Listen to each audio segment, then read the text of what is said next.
ناظرین، عوامی نیوز میں خبروں کا سلسلہ جاری ہے۔ ہم آپ کو کراچی سے خبر دیتے چلے۔ کل پی ڈی ایم کراچی میں اپنا پاور شو کرے گی، جس میں خواتینوں پر پابندی عائد کی گئی ہے۔ اس حوالے سے پاکستان پیپلز پارٹی کی MNA شازیہ مری نے سوشل میڈیا پہ بیان دیتے ہوئے کہا ہے کہ پی ڈی ایم کی جانب سے کل کے جلسے میں خواتین کی شرکت پر پابندی کے حوالے سے جو اعلان ہے وہ نہایت ہی افسوسناک ہے۔ ہمیں یہ اعلان سن کر بہت دکھ ہوا ہے۔ پاکستان کے اندر خواتین اپنی محنت، اپنی کوششوں سے ایک بہت ہی بہتر مقام پر آ چکی ہیں، لہٰذا آج کسی کو بھی خواتین کو اس طریقے سے انڈرمائن کرنے کا اختیار نہیں ہے۔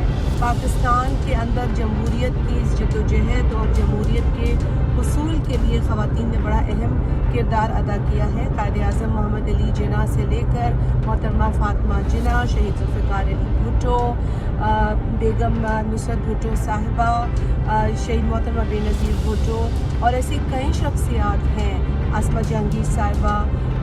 یہ وہ نام ہیں جنہوں نے خواتین کی جدوجہد کو مزید اجاگر کیا اور خواتین کو انکریج کیا۔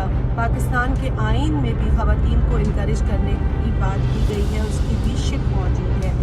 اس بیان سے پاکستان کے اندر موجود کئی جو ذی شعور اور جمہوری پسند لوگ ہیں انہیں تکلیف پہنچی ہے۔ پی ڈی ایم کے اس اعلان کی پاکستان پیپلز پارٹی بھی مذمت کرتی ہے۔ ہم سمجھتے ہیں کہ پی ڈی ایم کے اس اعلان سے انتہا پسندی کی بو آ رہی ہے اور ہمیں اس اعلان پر بہت افسوس ہوا ہے۔